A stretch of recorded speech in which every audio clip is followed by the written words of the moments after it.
Hello, everyone. This is Adam Meister, the Bitcoin Meister, the Disrupt Meister. Welcome to the One Bitcoin Show. Today is December the 11th, 2018. Strong hand, long-term thinking, offended by selling, value your wealth in Bitcoin. Strong hand again. Be a unique beast, unconfiscatable. Okay, people. I'm leaving for Tel Aviv tomorrow night. So tomorrow's show I already taped earlier today. So this is my second show of the day. Tomorrow's show is outside in Los Angeles. You'll enjoy it. It's under premieres, whatever that means in YouTube. It won't be live until tomorrow. I'll be on a plane when you're watching it. All right. So bye-bye USA for now. I'll be in Tel Aviv. But yesterday on this very show, we had a guest from outside of the USA. He was in a Korean restaurant in Alberta, in Calgary, Francis. And yeah, there were technical difficulties with that show. If you get through it, though, you can fast forward, not hard to do. And I also have a warning below that show saying to fast forward through it. But, you know, Francis with Bull Bitcoin is totally in motion. He is hiring, okay? So people, it's a down market. He's hiring. The dude, if you're in Canada, you can work for him. So check it out. But at the end, he talks about how he wants to make setting up a full node easy for like your mom and your dad. And I thought that was huge news, actually, that he's working on a project that's gonna do that. So check out yesterday's show. All right, so jumping into today's show. First tweet of the day is from Running Bitcoin. He says, gold is inferior to Bitcoin in every way. Bitcoin is actually fun to use. Try it sometime, Jim. And he was replying to Jim Rickards, I believe. You know, and that's a very interesting point. Bitcoin is fun to use. When you actually use it, when you actually send it, it's fun. I don't think gold is fun. How is that fun? You know, oh, I gotta buy this, put it in some vault in Canada. I'll never see it. Or I just gotta put this rock in my basement and watch it. I mean, maybe that's fun for some people. I mean, maybe I'm just biased. I get a kick out of sending Bitcoin and receiving Bitcoin. It's so fast. And maybe I'm just a technology type of guy. By the way, this shirt I'm wearing, you can get this below. All Good Lab. All Good Lab. They're linked to below. They made cool hipster Bitcoin shirts like this one. They're out of New York City, baby. All right, pound that like button if you're in New York City or if you're in Los Angeles, where I am right now. Or if you, wherever you are in this world, pound that like button. Okay. Next tweet. And this is from M. Dudas. I think it's Mike is his name. He's in charge of some online magazine, I believe. And I don't know how true this. A lot of people retweeted this. He says this is very big news on retail crypto adoption.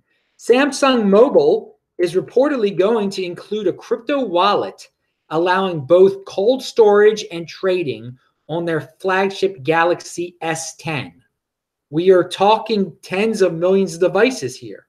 Well, yeah, that would be very big news. I'll believe it when I see it. Let's get some let's get an official press release from those dudes at Samsung. But hey, it's just a matter of time. Long-term thinking, we're going to get lots of news like this in the future. So defer that gratification. Maybe they won't confirm it anytime soon. But one day something like this will happen. So that's why you get into Bitcoin, because you know there's a lot of stuff coming down the pipeline. It might be in 2019, 2020, 2021. But yeah, you're a long-term thinker. You're not impulsive. You don't need to make $1 million tomorrow or something.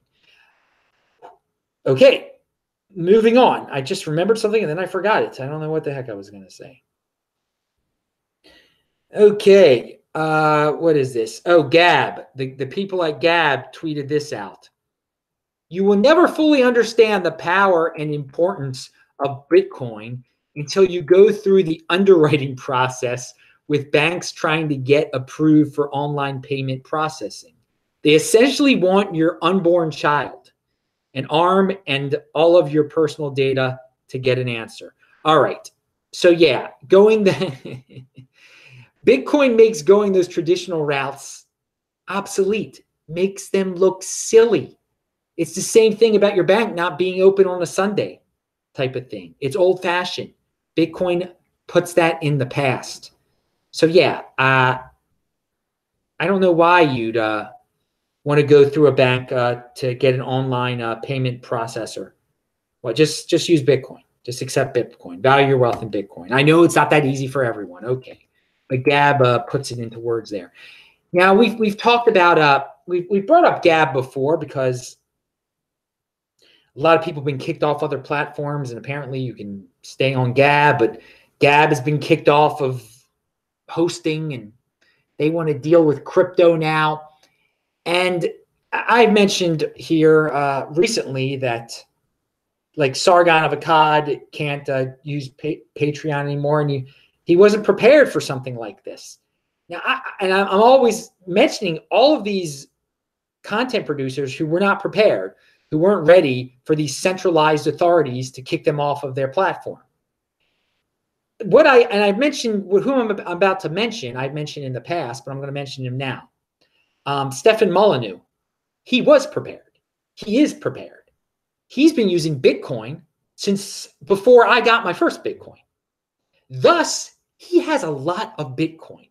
He has been receiving Bitcoin and Litecoin and other, Dogecoin, other donations for quite some time, And I forgot what the number is now. I haven't gone to his address lately. But I mean, yeah, he definitely had like hundreds of Bitcoin.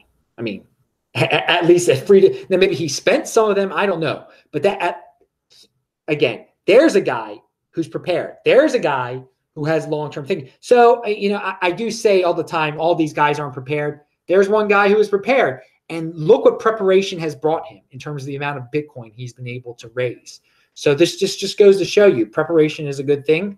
And that these guys, it's not too late to prepare. It's not, because a lot of guys haven't been kicked off of YouTube or Patreon yet. They will eventually. They'll have issues eventually. So take the Molyneux route. Just put up a Bitcoin address, for God's sakes, on your own fundraising page. He listed on his homepage or whatever, on his free domain page. Okay. What I was about to say is that, yeah, everything I talk about is linked to below. If you're watching this live, I haven't labeled everything yet, but I'll get to that after the show is over. But yeah, you can check out the links right now if you're watching. The block.crypto.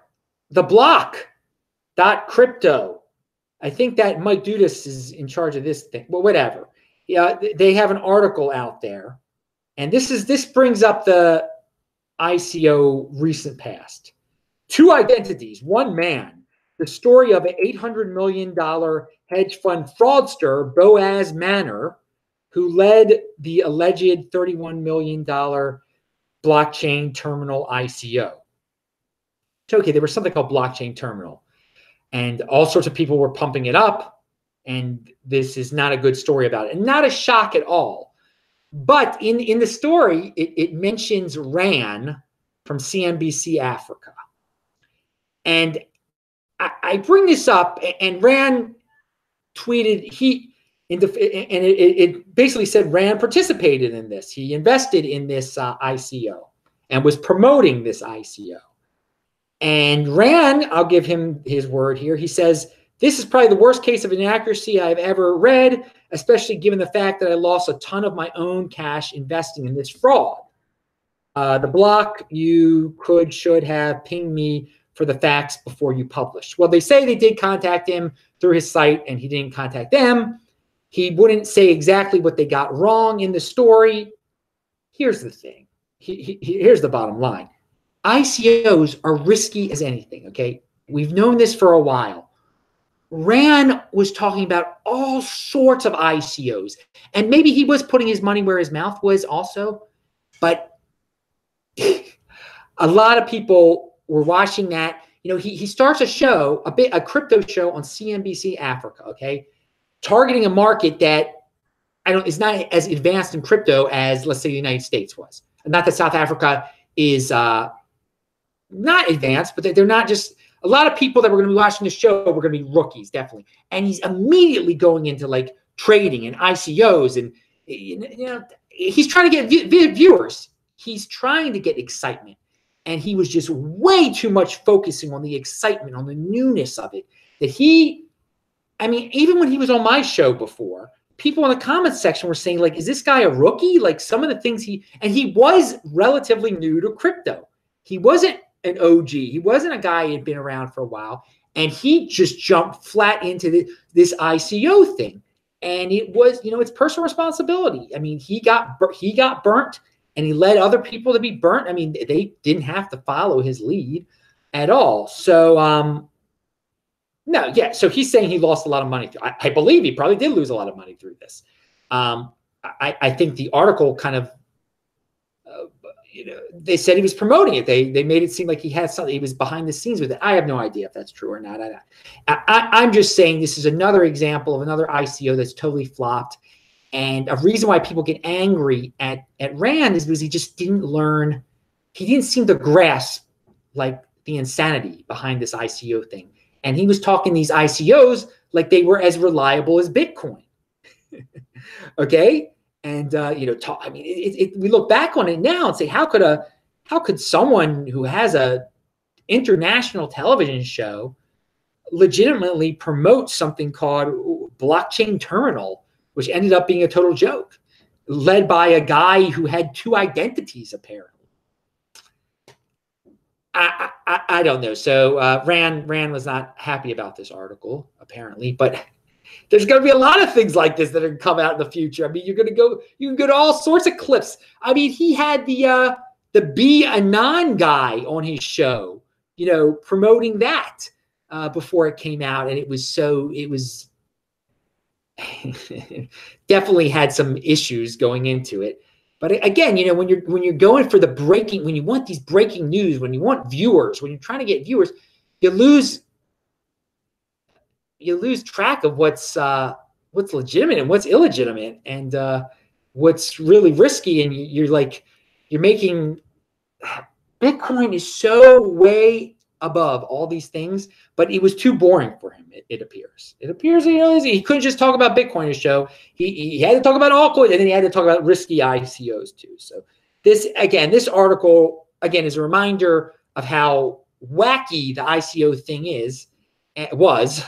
And that, big names got into it, and big names can make tremendous mistakes also. How about that? Pound that like button.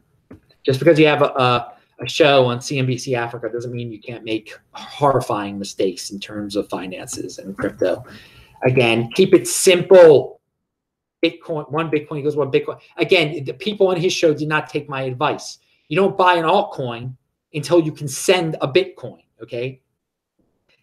I seriously doubt. A lot of people were buying ICOs. They didn't know how to send a Bitcoin.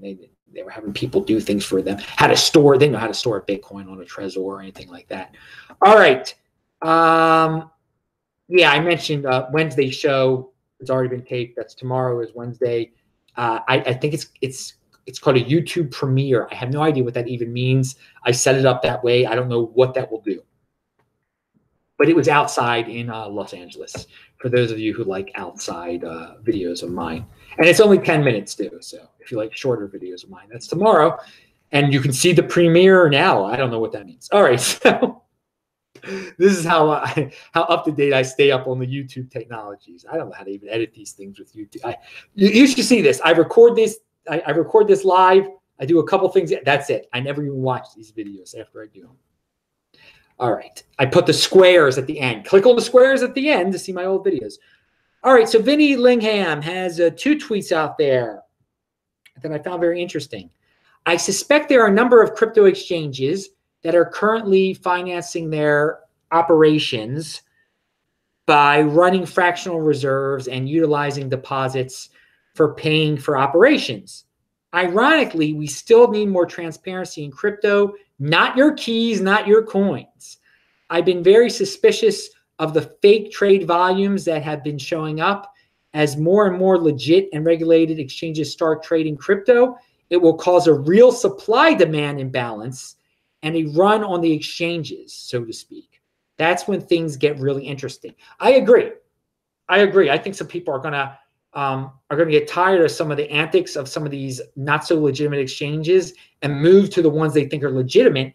And then we're going to see how illegitimate some of these exchanges are. If they really have the Bitcoin that they say they've been holding for people, or if they've been using that Bitcoin to fund their operations. And I think once one of these, one or a couple of them crash, that we find out that they've been doing fractional reserve type of deals, when they get caught out and they can't produce the Bitcoin, it'll probably cause a fiat price drop temporarily if you care about that. But it will show to the world there are actually less Bitcoin out there than one can calculate through just looking at the exchanges currently, because all the exchanges say they have a certain amount of trading volume, which makes you think they have a certain amount of Bitcoin. They might not really have that Bitcoin. So once they disappear, we're going to see that first of all, the supply on exchanges will go down, because if some exchanges disappear, there are going to be some people that are going to learn their lesson finally and take all of their Bitcoin off these exchanges. So there will be the circulating supply of Bitcoin on exchanges will go down in more ways than one. The fake amount and the real amount, because right now there's a fake amount of Bitcoin on the. I believe I'm with Vinny on this. I think some of these exchanges. I mean, there's so many exchanges on this planet. Some of them are lying about the amount of Bitcoin they have. People think they have. And that's why you shouldn't be storing your Bitcoin at these places, man. Some people are going to learn the hard way. When this will happen, who knows? But don't be surprised if there's a bank run at some exchanges, which will be good for the crypto ecosystem in the long term. The short term, there'll be all sorts of FUD articles and fiat price drops. If you care, if you have your Bitcoin on your Trezor, then you'll still have the same amount of Bitcoin. So who cares? All right, again, pound that like button. Follow me at TechBalt, TechBalt on Twitter. So here's an article from Fortune Magazine. I also got this press release from Gemini. Crypto exchange Gemini launches long-awaited app. Okay, so yeah, they have this app now. Okay, and they have on the app you can buy the Cryptoverse option, which lets customers buy a basket of all 5 of the cryptos listed on Gemini. Well, that sounds very familiar. That sounds like what Coinbase does with their bundle. So apparently on Gemini, now it's going to be easier for newbies to be like, well, I'm going to be a Bitcoin trader. Oh, what's this? I can get 5 different types of Bitcoin. I'll just get all 5 at once. Diversify again, this is personal responsibility, people. You don't have to buy the bundle. But with that bundle option on there on Coinbase and on Gemini, there are going to be a lot of Americans that are just going to be buying these bundles blindly of these coins, just thinking, oh, this is the bundle. Why not? Why not get 5 instead of 1? They don't get it. They don't get that there's a big difference between Bitcoin and these other coins. And I mean, obviously it's worse on Coinbase. It will be worse on Coinbase. I mean, it seems like Gemini has some standards at least. Coinbase is listing some sketchy ones, man. Or at least on their trading platform, they are. Eventually on the regular Coinbase platform, they will be too. I'm not even going to get into that. Again, you got to do your own research. You got to learn. It's personal responsibility. You got to understand that, buying these other coins is not buying Bitcoin. You got to understand the big difference. But a lot of people don't get it, even though I talk about it every darn show. But hey, it's boring. Hey, why would I want to just? Let's just ignore Meister and his boring Bitcoin. Bitcoin's boring. I want excitement. I want diversification. I want Rand's ICO. Yeah, excitement. All right.